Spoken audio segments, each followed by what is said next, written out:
I'm Kira Curtin, the managing editor of GenoWeb's Precision Medicine Quarterly, and I'll be your moderator today. The title of today's webinar is Biomarker Discovery and the Impact of Molecular Heterogeneity in Prostate Cancer, and is sponsored by Beckman Coulter Life Sciences.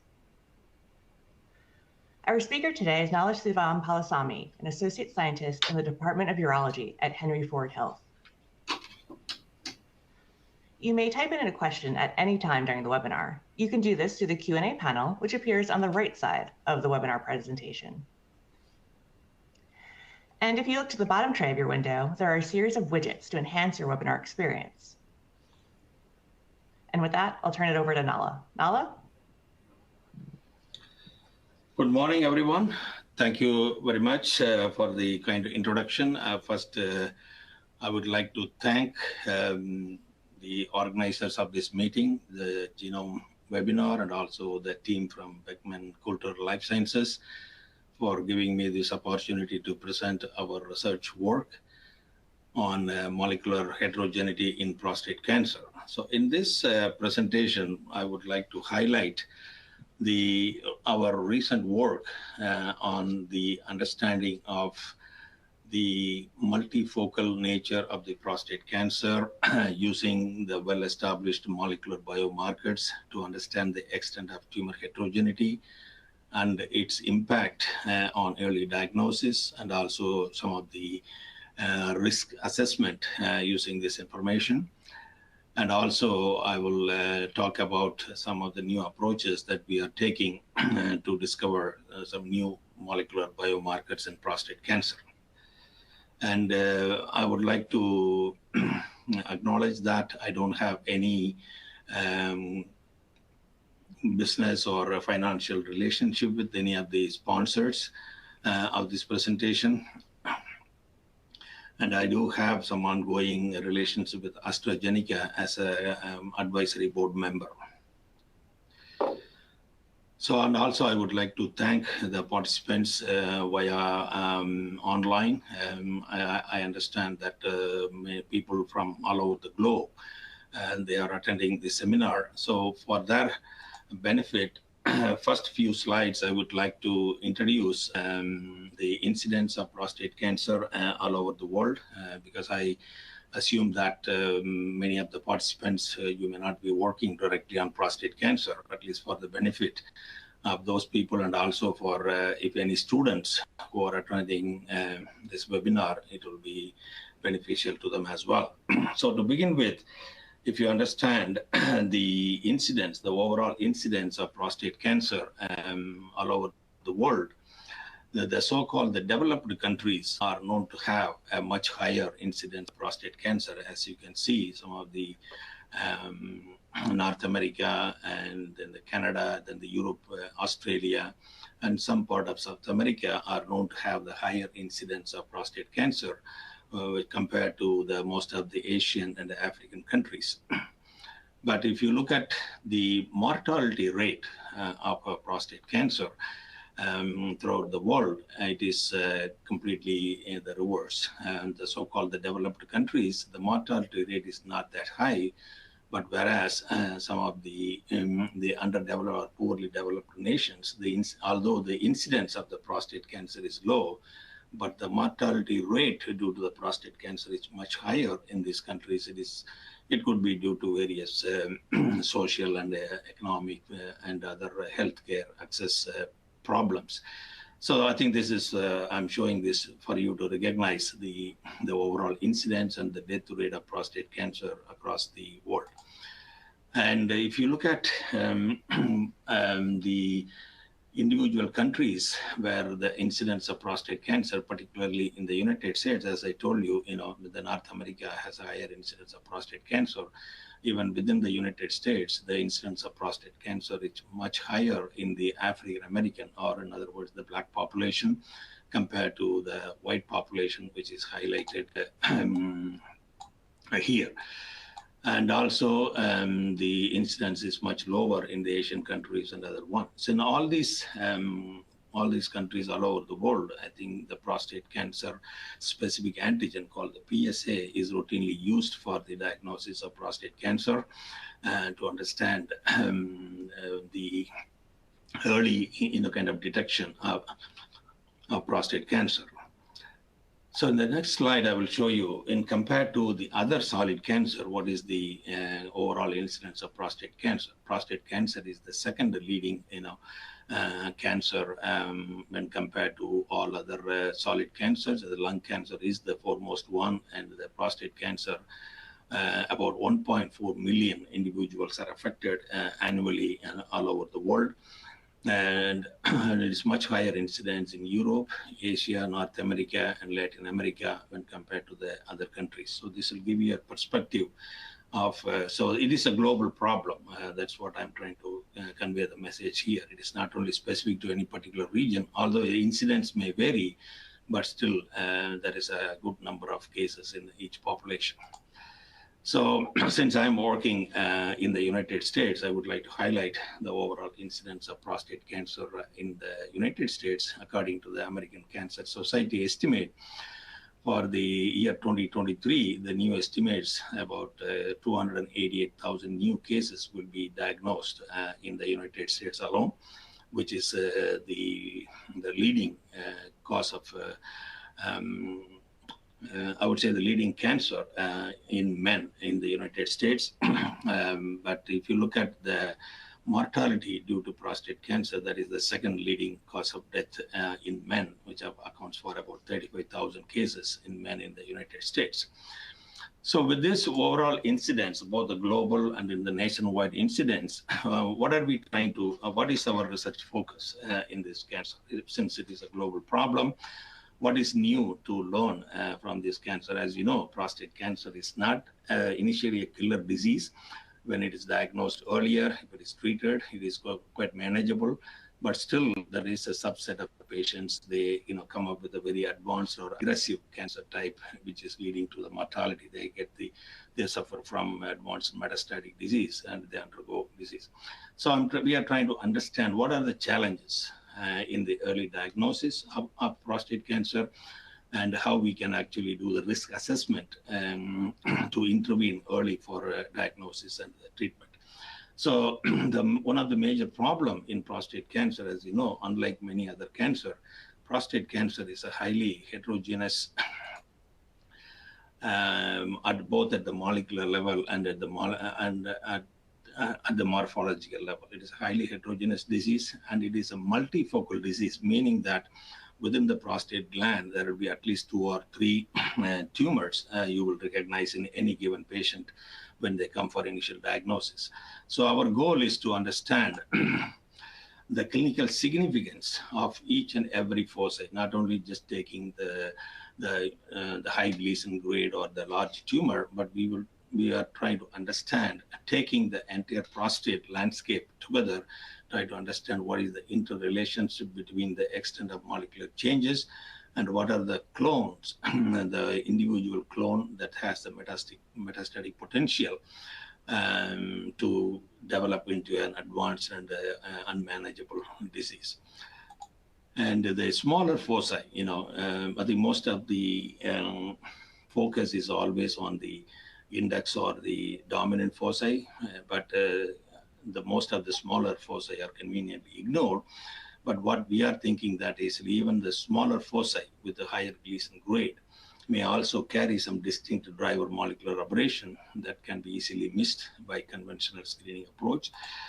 And based on the multifocal nature and the morphological heterogeneity and the clonal origin of many tumor foci, we hypothesize that the different tumor foci may harbor distinct driver molecular aberrations, which is making it a more complex disease and difficult to manage. So I will show you in the subsequent slides what we learn by doing this type of analysis. So since we have this multifocal and a molecularly heterogeneous tumor, it may affect diverse phenotypes such as treatment response, drug resistance, and clinical outcomes. These are some of the challenges that we are facing in treating or managing prostate cancer. And recent studies, ever since the advent of the next-gen sequencing and other advanced molecular techniques, the genomic profiling identified many recurrent genetic aberrations that are specific to prostate cancer, which I will highlight in the subsequent slides. So our goal is to understand which markers, the well-established prostate markers, are correlated with the degree of tumor heterogeneity. So what we are doing is, in order to address this problem, contrary to the conventional approaches, we are using the whole mount radical prostatectomy specimens rather than just taking a sample of the prostate with the high Gleason grade or anything like that. So we are analyzing the entire prostate in an unbiased manner to understand the interrelations between the smaller and the larger tumor foci. So what in this presentation I'm going to highlight were some of the new findings that that will highlight that we show that we identified some distinct new molecular subset of prostate cancer, which I'm sure you will recognize that as a rare and a unique phenomenon for prostate cancer and how it impacts the overall kind of outcome of the disease. So with this introduction, let me move on to the next slide. So here I want to show you on the left side, if you look at, so I'm sure many of you are familiar with this kind of figure, which shows the different morphological or the Gleason patterns that are routinely used for the prostate cancer diagnosis, both in the clinic and the pathologists use this, like a 3+3 Gleason grade, 3+4, 4+4, like that. And now I think, according to the World Health Organization, they are actually doing Gleason group rather than individual Gleason grade. So although we recognize these different morphological patterns, none of these patterns are associated directly with any particular molecular marker.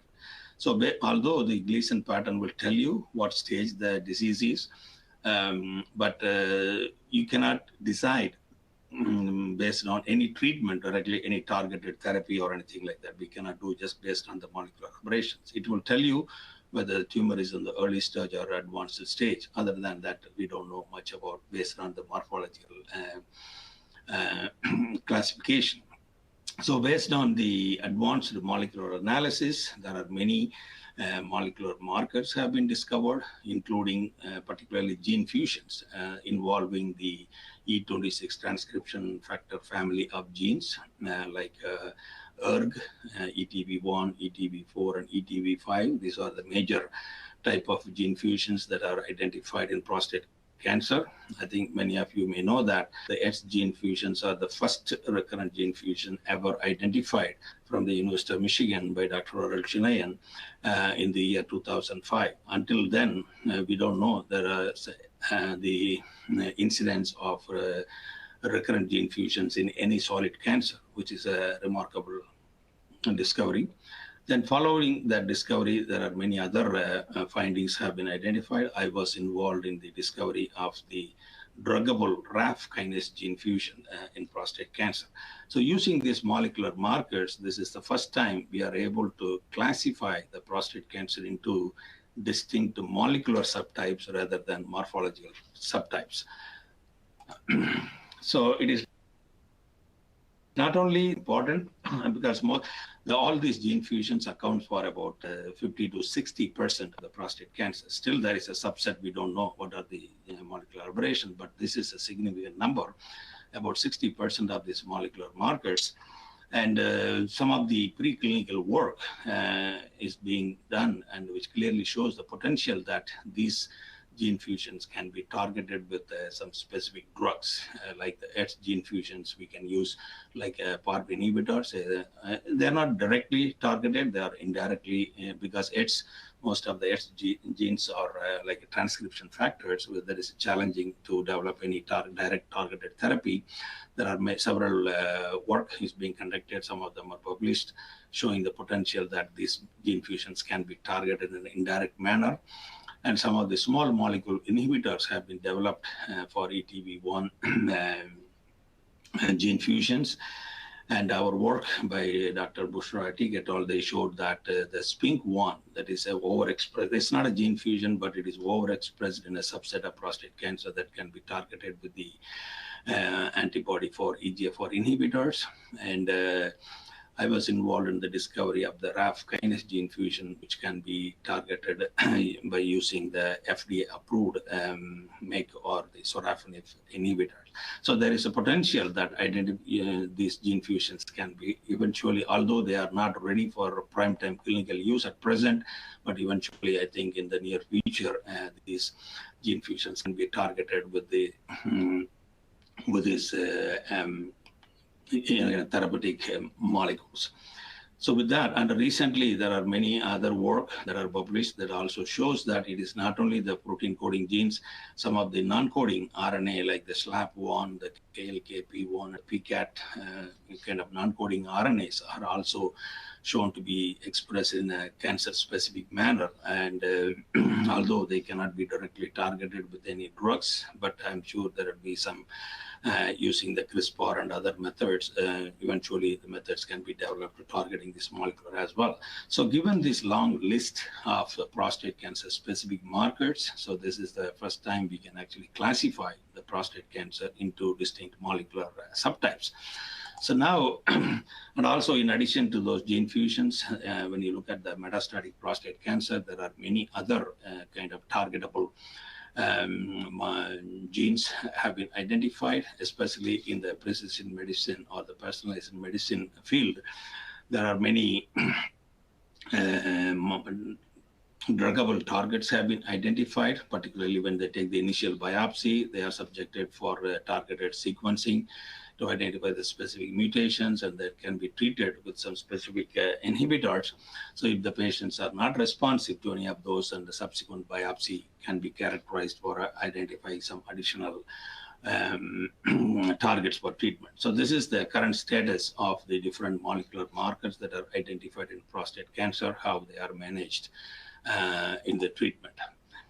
So with the identification of a specific molecule, as I shown you, none of these molecular markers that are identified, whether it's the gene fusions or other mutations, they are not present in 100% of all prostate cancer.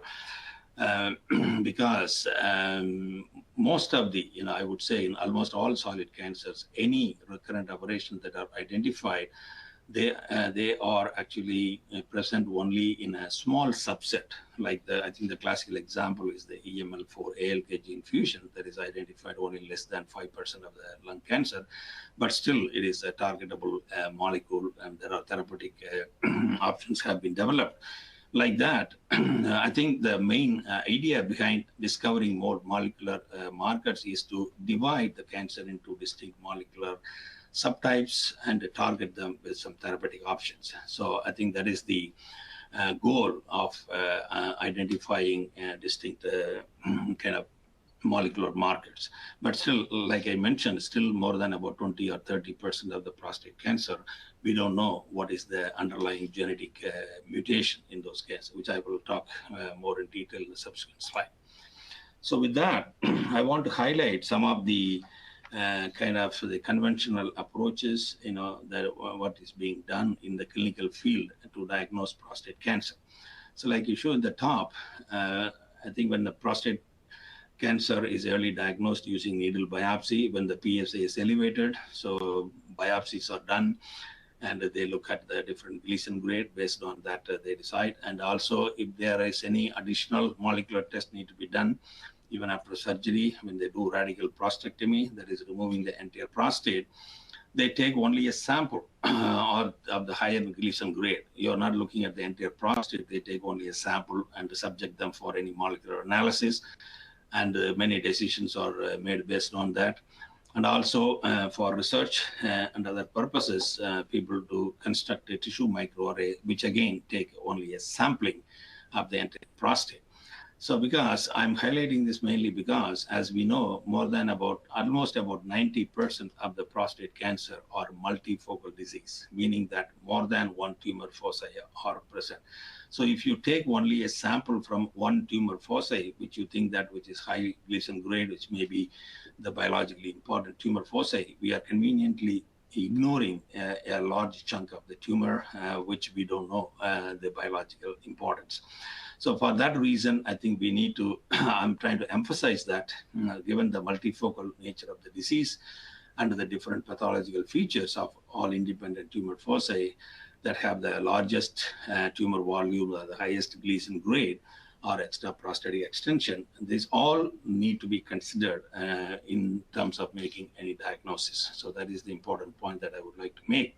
So that is for that, because that is the reason that we are actually using entirely different approach, which I will show you in the subsequent slide. So here I want to highlight the extent of the tumor heterogeneity. As I mentioned, that prostate is a highly morphologically heterogeneous and multifocal disease. So normally it takes about 10 to 15 years in the making of the prostate cancer with a combination of both environmental and genetic predisposition.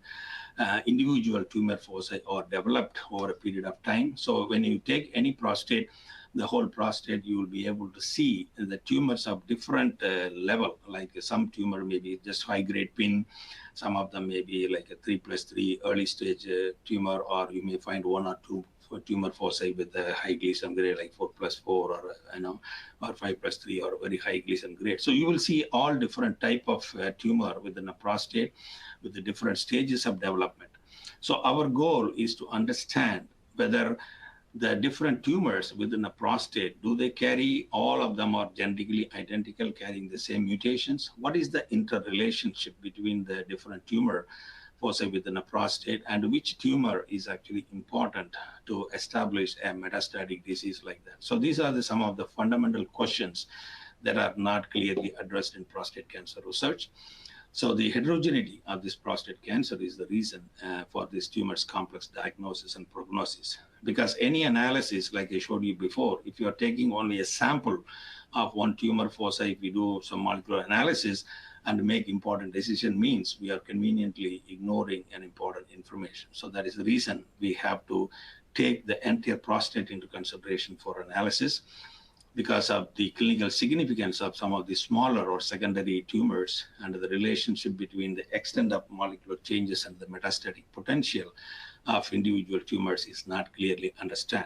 So it is for that reason what we did. So like I showed you before, there are well-established molecular markers in prostate, like the H gene fusion, SPINK1 overexpression, and the PTEN loss, like that. So these are the well-established prostate cancer specific markers. The other important point that I would like to make is like this ERG, ETV1, ETV4, or ETV5 genes.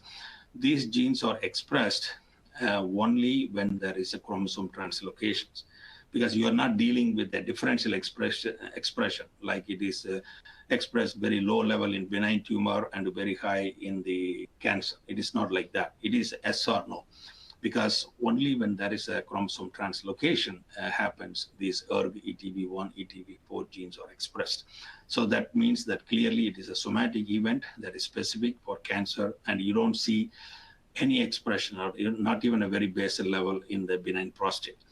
And the SPINK1 is also like that. Although it is not a gene fusion, for somehow it is expressed only in cancer tissue, but not in any of the benign tissue. So given this importance of the specificity of these molecular markers, we are using that to profile this entire prostate to address this tumor molecular heterogeneity. So we published work a couple of years ago showing that, because our work is actually based on this first publication. So what we did was, in this study, we took the needle biopsies from the patients who undergo the standard 12-core needle biopsy. What we observed was, in some of the needle biopsy, so like I show you here, so in this one, so there is a large core, and you see like two tumor foci from each end. This end there is a cancer, here another one there is a tumor foci. Or these two tumors are the same or different? Okay, so we want to address this issue. So what we call it as, when you see such a core, this is called discontinuous tumor foci, because they are not connected. We don't know whether it's coming from the same tumor or two different tumors. Because of the multifocal kind of tumor, we want to address this. So what we did was, we took about 97 needle biopsy cores from 80 patients with the spatially and discrete tumor foci. Okay, so they are, it's called discontinuous foci, and with a good cancer involvement. So what we did was, we used only the ERG and the SPINK1, because ERG is associated with about 50% of the prostate cancer, and the SPINK1 is found in about more than 10 to 15% of the prostate cancer. Because of the higher incidence, we selected these two markers to screen this. So what we found was, interestingly, like we found this heterogeneity. Either like one foci is positive for one marker and the other foci is negative, or one foci is positive for ERG and other foci is positive for SPINK1. Like that, we were able to show at least 13% of this biopsy cores are positive for, like one foci positive for ERG and other foci is positive for SPINK1, like that. So we showed this tumor heterogeneity with the presence of the two independent driver molecular aberration in two different foci. So this is the, this clearly encouraged us to look, instead of biopsy, to look at the entire prostate tumor, So if you are able to see this type of heterogeneity at the needle biopsy level itself, what we thought was, I think we can see even more complex pattern by looking at the entire prostate. Like in this slide, I show you, when you see this different morphological pattern in a given entire prostate tissue. So when we use these markers, so what we did was, instead of profiling this entire tissue with just one marker, what we did was we used a multiplex approach where we can screen at least more than 3 or 4 markers simultaneously to see what is happening in these different tumor foci. So like I highlighted before, because of the importance of these markers, we selected only the ERG, ETV1, ETV4, and the SPINK1, given the higher incidence of these molecular markers. Then we developed a systematic in a kind of strategy. We take only the whole mount specimen, not single biopsy. Then we have a systematic kind of scheme how to go over the screen of that. I will show you some examples. So here I'll show you. So this is the whole mount entire prostate tissue. So in this example, we clearly see there are 5 different tumor foci. Okay, so this is they call it the largest tumor foci, the so-called the dominant or the index foci, and there are at least 4 different small secondary foci. So when we subject these specimens with the ERG, ETV1, SPINK1, and ETV4, all 4 markers are actually screened on this specimen simultaneously. What we found was, like this tumor foci is completely negative for any of this marker. This foci is positive for ERG, and this is positive for SPINK1, and this foci is positive for ETV1 here. So here I want to actually, just clarify one point, that the ERG and SPINK1 are screened by immunohistochemistry because there are specific antibodies are available. But whereas for ETV1 and ETV4, we don't have a good antibody that is specific for this marker, because when you use some of the commercially available antibodies, they just stain everywhere. You don't see the cancer specificity. For that reason, we are using the RNA in situ hybridization by using the antisense oligonucleotide probes that is specific for this gene. And you can perform both IHC and RNA-ish on the same slide simultaneously. And you can observe the signal under bright field. So that is advantage of this approach. So here we clearly show that the presence of ERG, SPINK1, ETV1 in this tumor. But still we have at least two foci. We don't know what the molecular aberration is. So this clearly tells that these markers are expressed in a mutually exclusive manner. We did not find that none of these tumor foci is carrying more than one driver aberration in a given tumor foci. So these molecular markers are mutually exclusive. Like one is ERG, other one is SPINK1, other one is ETV1.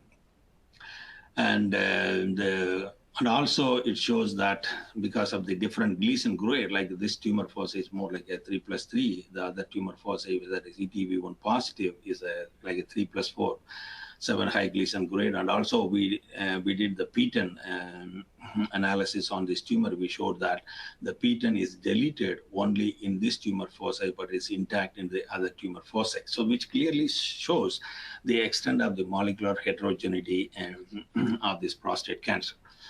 Then I will show you in the next slide. So here, I'm sure you will appreciate the dynamic nature of this tumor. As you can see, there is a foci. This is positive for ERG. This looks like a high-grade pin, and only this foci is positive for ERG.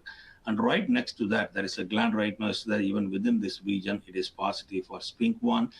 And also, if you look at the spatial distribution of this tumor and the extent of this kind of the tumor distribution, that is positive for the SPINK1 positivity.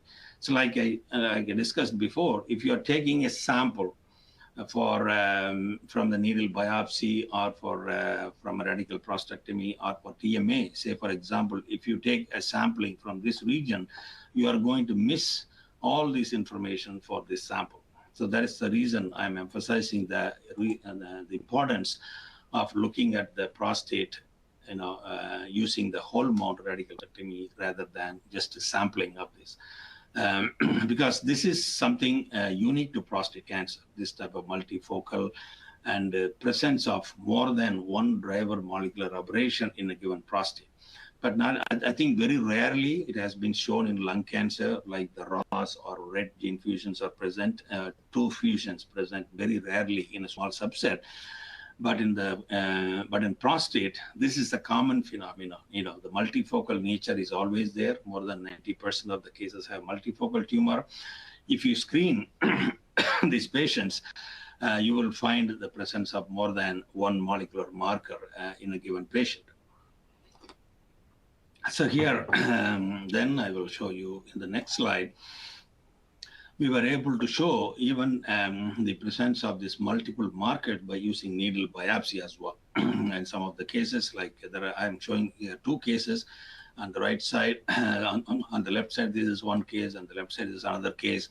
We have three different cores coming from three different locations. This is right lateral base, right mid, and right lateral apex, like that. And we showed that this foci is positive for ETV1, this is for ERG, and this is SPINK1. So what I'm showing is clearly we can capture this extent of this kind of tumor heterogeneity by doing this needle biopsy. And also, when we do needle biopsy, there is a possibility that when they do the standard 12-core biopsy, there is a possibility that some of the secondary foci may be missed.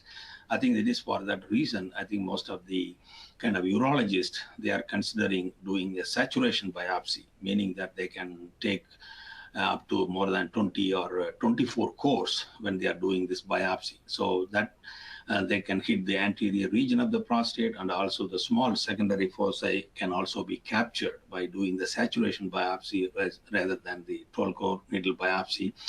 That will help to capture the extent of this tumor molecular heterogeneity in prostate cancer. Then I will show you what is the impact of these molecular markers and the heterogeneity in prostate in the subsequent slides. So before that, I want to emphasize the importance, because since these tumors are positive for one marker, and also when you look at the ERG, ETV1, ETV4, they belong to the same family of E26 transcription factor family of genes. There are about 27 genes within that family. Because of the high sequence kind of similarity, we thought that they may behave in the same way. But that is not the case. So what we show clearly is there is an independent clonal evolution of tumors with the distinct driver molecular aberrations. And some of the published work clearly show that the ERG and ETV1, they control a common transcriptional network, but largely in an opposite fashion. Okay, there are published kind of papers in the literature. Anyone is interested, you can read that. What happens is ERG always negatively regulates the androgen receptor transcriptional program, but the ETV1 cooperates with the AR signaling by favoring activation of AR transcriptional program. And the ETV1 expression, but not the ERG, promotes autonomous testosterone production. And ETV1, but not ERG, upregulates expression of AR target genes, as well as genes involved in steroid biosynthesis and metabolism. And also, we show people are showing that ETV1 support development of invasive adenocarcinoma under the background of full PTEN loss. That makes the cancer more aggressive. So given that, so although, these genes belong to the same family, given the unique function, so it is important to recognize each individual tumor foci that are positive for specific molecular markers. All right. So next I will show you how we are seeing it. So I think this is the kind of the major issue that everyone is facing in kind of solid cancer because of the tumor heterogeneity. Here I'm using this this poster to highlight the point that I'm making, why the tumor, understanding this tumor heterogeneity is important. So in this example, I'm using the melanoma as an example.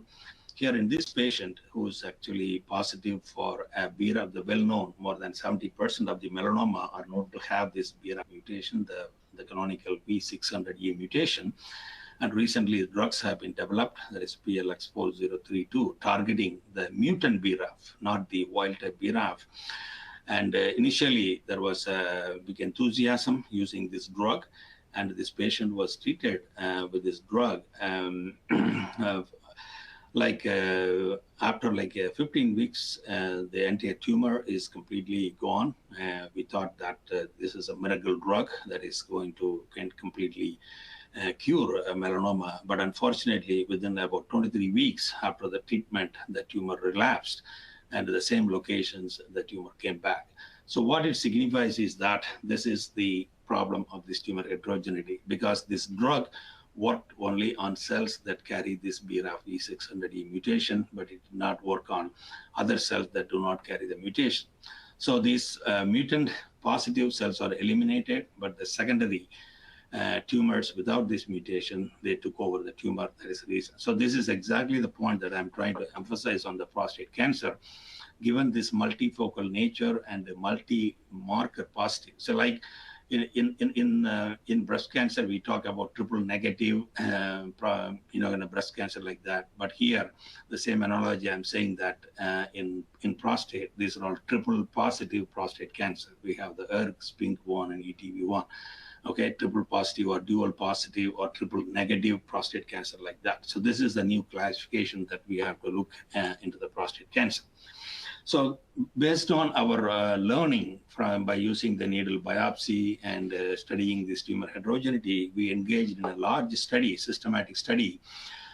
We analyzed about 834 randomly selected whole monoradical prostate specimens, which is a rich resource that is available in the institution. So what we did was we took the ERG SPINK1, we profiled by IHC. Then on the same slide, we can do RNA-IST by using the ETV1 and ETV4 probes. And we analyzed about 834 tumors, okay? Then I will show you what we found. So out of these 834 cases, look at the table on the right side. So here, after the analysis of 800 cases, what we are finding is still about 17 or close to 20% of the whole monoradical specimens, we did not find not even a single tumor that is positive for any of these four markers, despite the presence of this. All these four markers account for about 60% of the prostate cancer, but still about 20% of the prostate, we did not find any tumor foci. Although these cases are multifocal prostate, none of them showed positivity for. So this is entirely a new subset. They completely lack any of this positivity. So this is an opportunity to discover some new molecular markers. Then another group, we found only the ERG is positive. Although they are multifocal, only one tumor foci that is positive for ERG, which is about 40%, mostly in Caucasian patients. And the another group, we found only SPINK1 is positive in one tumor foci or in a kind of two different foci. But here I want to emphasize another point. When we have this multifocal tumor, 3 or 4 tumors, we did not find out of these 834 cases, none of the cases showed that is positive for all the tumor foci with one marker. So always there is like 1 or 2 tumor foci that are negative for any of these 4 markers. Okay, so that is the extent of this heterogeneity. We did not find not even a single case that is positive for a single marker in all the tumor foci. So that is the important point that I want to emphasize. So another subset, we have the SPINK1 is positive, higher mostly in African American compared to the Caucasian. This is another group. Then we found another subset, about 17% of the African American carry both ERG and SPINK1. So here again, I want to emphasize that these markers are mutually exclusive. They are not present in the same tumor foci. Like out of these 3 or 4, multifocal tumor. One tumor is positive for ERG, and the other tumor is positive for SPINK1. Still, other tumors are negative. Then we found another group only positive for ETV1 alone, and ERG and ETV1, and the SPINK and ETV1. And then this is the interesting one, at least about 3% of the African Americans, we see ERG, SPINK1, and ETV1, 3 marker positive in 3 independent foci, and we have ETV4 alone. So this is clearly shows we identified entirely a new molecular subset of prostate cancer. So this is clearly shows the importance of analyzing the whole mount prostatectomy specimen rather than taking a sample of the prostate, so that you will be able to identify. The other important point that I want to mention here is we analyzed these 834 cases just by taking only one tissue sections because in the gross pathology, because of the prostate, it could be coming from the apex or mid region or the base region. They make multiple tissue blocks for each patient, at least 6 or 7 different blocks. So given the expenses involved and the what we did was we took only one of the tissue block that carry the dominant foci and also the secondary foci. So we analyzed even just only one tissue block, that itself giving this extent of this molecular heterogeneity. So our next goal is to, analyze each and every tissue block for each patient. And I'm sure we are going to identify most, if not all of the cases with always more than one marker like that. So that is another work that is going on. But at least I think I made this point here to emphasize that these are all the kind of situation. It's not always just one. If you're analyzing just one tumor foci, and if you find a marker positive or negative, and if you're making any clinical decision based on that, that clearly tells that we are conveniently ignoring some important information here. So here, this is another example to show that ERG is higher in African American, when the SPINK1 is much higher. ERG is much higher in Caucasian American samples, and the SPINK1 is very high in African American. This clearly shows the racial disparity in the incidence of these markers here again. Then also other important thing that we would like to show here. So we have among this 834 cases, and we studied another large group of radical prostatectomy specimens, more than like 2,000 cases. Here because both African American and Caucasian, they had the benefit of undergoing the radical prostatectomy. And when we looked at the biochemical recurrence-free survival rate for these cases after surgery, we showed that the African Americans are doing actually much better when compared to the Caucasian Americans. So given the benefit of treatment and other things, it seems, I think this is contrary to the conventional kind of belief that African American prostate cancer is highly aggressive and bad cancer. That may not be the case. If the African Americans are given the equal opportunity for early diagnosis and screening, I think they do much better when compared to the Caucasian American. This is a new finding, which because this is unpublished report, we are going to publish soon. So I think this is an important point that I would like to make. So then I want to, in the next few slides, I want to show you what we learned by doing this molecular profiling of this whole mount radical prostatectomy. So here I clearly show that the African Americans who are positive for the ETV4, which clearly, when you take into all other factors into consideration, what we found was that ETV4 is actually correlated with the worst recurrence-free survival. Because until now, there is always a controversy. Although these markers, the S gene fusions are discovered in 2005, even after 18 years, these markers did not reach the clinic. It is because in all of these years, all along, people are just analyzing only just a sample of the prostate. So we were able to see this important kind of finding just because we analyzed the whole mount prostatectomy, because the ETV4, it is not always present in the dominant foci. In most of the cases, we found the positivity of this tumor, whether it's a small tumor or large tumor, most of the time in the secondary foci, which were conveniently ignored in some of the previous analysis. Then similarly, we looked at the African American cases. What we found was the ETV1 positive cases are correlated with the worst recurrence-free survival for Caucasians, opposite to the African Americans. So which clearly shows that Like I said before, there is an independent function for these molecules, the ETV1 and ETV4, and they are functioning kind of differently in terms of outcome, both in the Caucasian. There is a racial disparity in terms of outcome for this marker. So this clearly emphasizes the importance of using these molecular markers in the screening of kind of prostate biopsy specimens. Like I showed you before, when we do the saturation biopsy, there is a possibility that you can capture all the tumor foci. When you profile these saturation biopsy samples with these markers, if you're able to identify the like ETV1 and ETV4 positive cases, and that will alert the clinicians to make some important clinical decisions in terms for treatment at the time of diagnosis itself, rather than allowing them to going for watchful waiting or active surveillance like that. And similarly, we showed that the lymph node metastasis, because some of the cases at the time of surgery, they have metastatic tumor in the lymph node. And we showed that the ETV4 associated, the African American samples, they are associated with the lymph node metastasis, but we don't see it in the Caucasian. And similarly, we found that the Gleason grade, the increasing Gleason grade in African Americans, because most of the patients in our clinic, they had multiple biopsies before radical prostatectomy.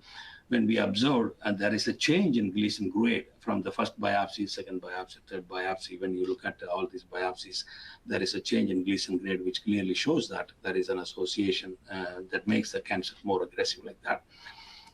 So with that, what are we doing next?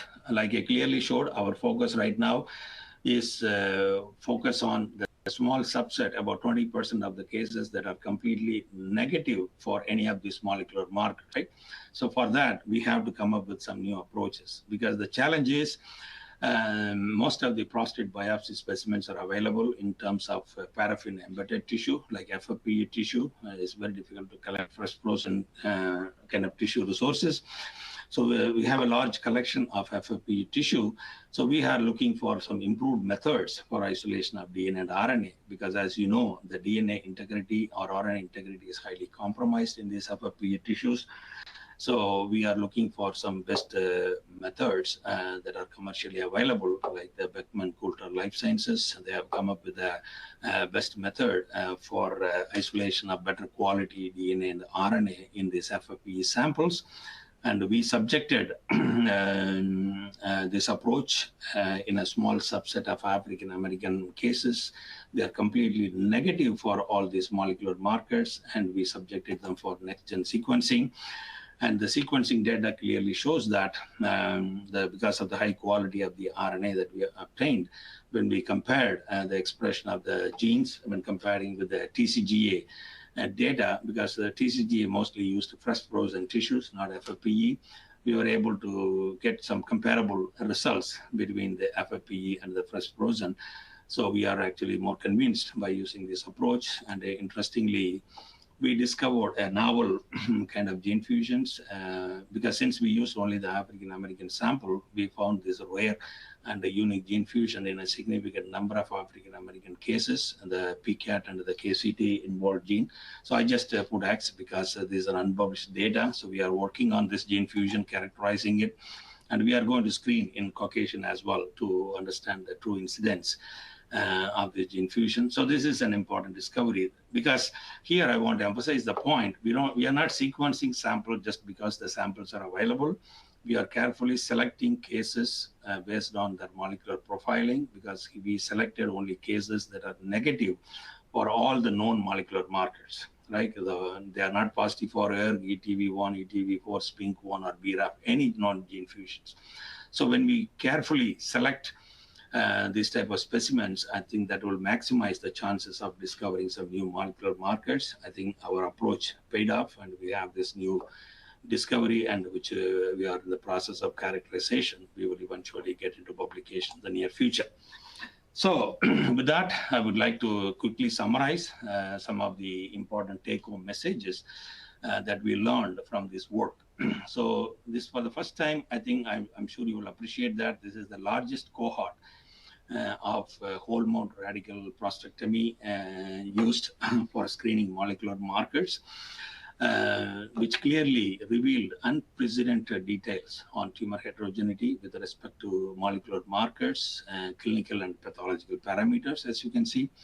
So ours is the first study reporting the incidence of multiple molecular markers in a large cohort of prostate cancer from racial disparity perspective.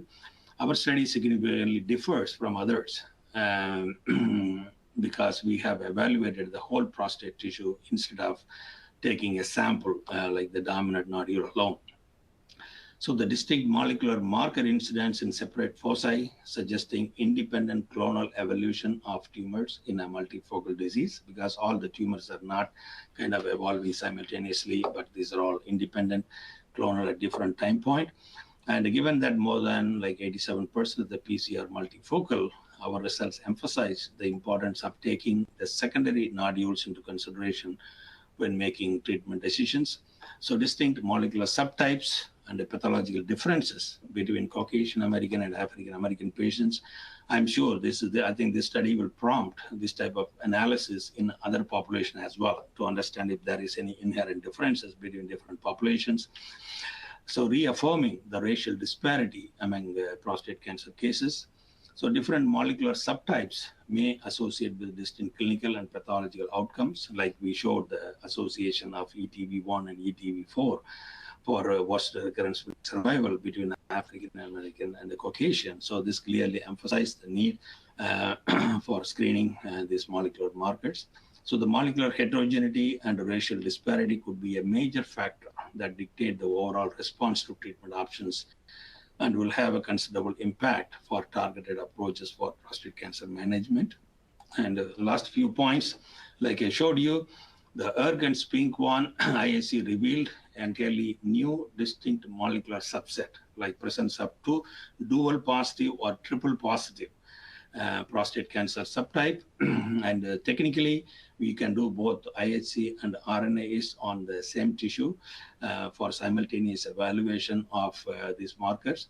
So our study is like one of the initial study, but now we have the latest technologies like the spatial transcriptomics and other things. Even you can add even more markers up to like 12 markers, or you can do the whole transcriptome like a 10x genomics using spatial transcriptomics. When you use approaches, I'm sure we will be able to learn even more about this extent of this molecular heterogeneity of this prostate cancer. And we clearly showed the distinct biology of S genes associated with prostate cancer between African American and Caucasians. And each disease class may require new therapies directed to underlying programs controlled by the S gene fusions. Even since these tumors are positive for more than 2 or 3 markers, it is important to have kind of drugs targeting all these markers. Even if you are having drug for one tumor foci that is positive for one marker, still the other tumor foci will take over, like the melanoma cases. So these are all some of the challenges that we are facing in terms of treating. And the other important work that we did is we looked at the matching lymph node biopsies in a multifocal case. We looked at the lymph node metastasis positive cancer with the whole mount specimen. Although these tumors are multifocal and multi-marker positive on the whole mount, what we found was on the lymph node met sample, only they are clonally distinct. Only one marker is positive on the lymph node metastatic samples. And it is coming from only one of the tumor. Out of the 4 or 5 tumors, only one of the tumor is actually escaping to establish this lymph node metastasis and other metastatic disease. So we have to understand, which tumor has the high metastatic potential to establish the disease. So I think these are all some of the kind of take-home messages. With this, I would like to acknowledge a large team of people who are involved in the study over a period of a long time. Particularly, I would like to thank Sharon Coxton, who is the research coordinator in my lab, who has done all these kind of hands-on work on the whole mode radical prostatectomy analysis, and Dr. Pinley, who did this excellent statistical analysis, and mainly the pathologists, Dr. Nilesh Gupta, Sean Williamson, and Dr. Tan Chitel. They have been very supportive of this, kind of tumor analysis and identification. And particularly, I would like to thank Dr. Craig Rogers, who is our current chairman of the Department of Urology, and previously Dr. Mani Menon, who actually hired me into the urology department. I would like to thank his support as well, and also different funding institutions for supporting this work. I think with that, I will stop this presentation and I will be happy to take any questions. Thank you. Thank you, Nala. As a reminder to webinar participants, if you have a question, please type it into the Q&A box in the control panel. We'd also like to ask attendees to take a moment after the webinar's ended to take our exit survey and provide us with your feedback. We now have time for some questions, and the first one is, Nala, for multifocal prostate cancer tumors, did you find DNA SNP-driven foci and fusion-driven foci within the same tumor? Now, can you please repeat the questions? I have difficulty in hearing you. Yeah. Sure, sorry. For multifocal prostate cancer tumors, did you find DNA SNP-driven foci and fusion-driven foci within the same tumor? No, like I showed you before, each tumor is kind of clonally distinct. Like one tumor is positive for like one gene fusion, the other tumor is positive for a different gene fusion. So these are clonally distinct. We did not find, very rarely, there is an exception for the rule. There are a couple of cases we found that more than one marker, like both ERG and SPINK1 present in the same foci. That I found like only 2 cases out of this 800. So since they are not a majority, I did not mention that. But rarely you will find those, but majority of them, I would say all of them are like clonally distinct. You mentioned the use of RNA-ISH. How old are the whole amounts of tumor samples that can still give you good results if you tried? And do you intend to use the whole amount samples retrospectively? Yes, because all these studies are done using the retrospective specimens. I think this is an important technical point that I would like to highlight for the benefit of all the people who are interested in using this. So I think when you are doing the RNA-ish, because the RNA stability will be compromised over a period of time. So in our analysis, all these whole mount specimens, they are all kind of sitting as a paraffin block, okay? And they are stored in room temperature.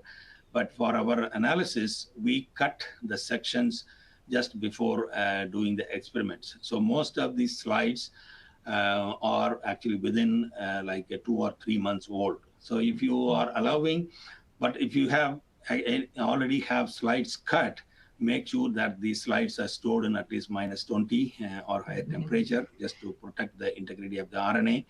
But if any slides that are 6 months or older than 6 months, they are not useful for doing RNA-ish because RNA integrity is compromised.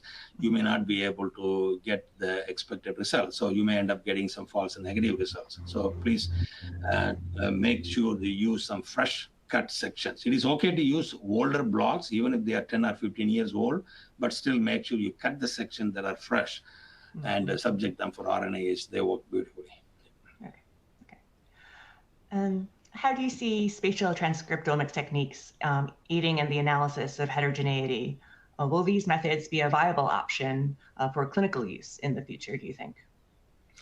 Yeah, so like I said, so we have still so much to understand on this heterogeneity, the importance. So our study is just showing, just highlighting some of the significant aspects using only these 2 well-established markers.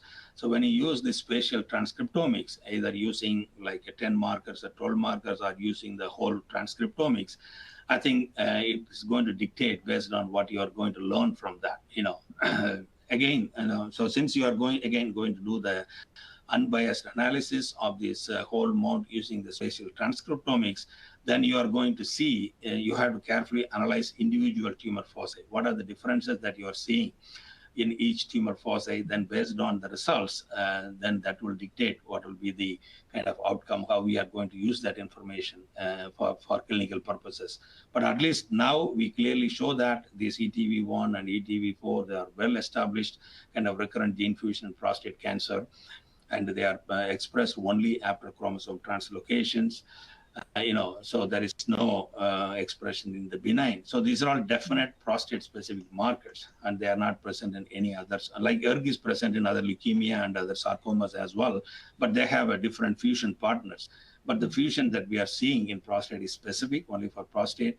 So these markers clearly tells. And also, it is easy to screen also. We have good antibody or FISH or any methods. So this itself is giving important information because of its association with the worst recurrence-free survival. I think this is an important step, or I would say the significant finding from our study. Yeah. Well, that's all the time we have for today. We'd like to thank our speaker, Nallasivam Palanisamy, and our sponsor, Beckman Coulter Life Sciences. If we didn't have time to get to your question, we will try to follow up with our experts. As a reminder, please look out for the survey after you log out to provide us with your feedback. If you missed any part of this webinar or would like to listen to it again, an archived version will be emailed to all attendees. Thank you for joining us for this genome webinar.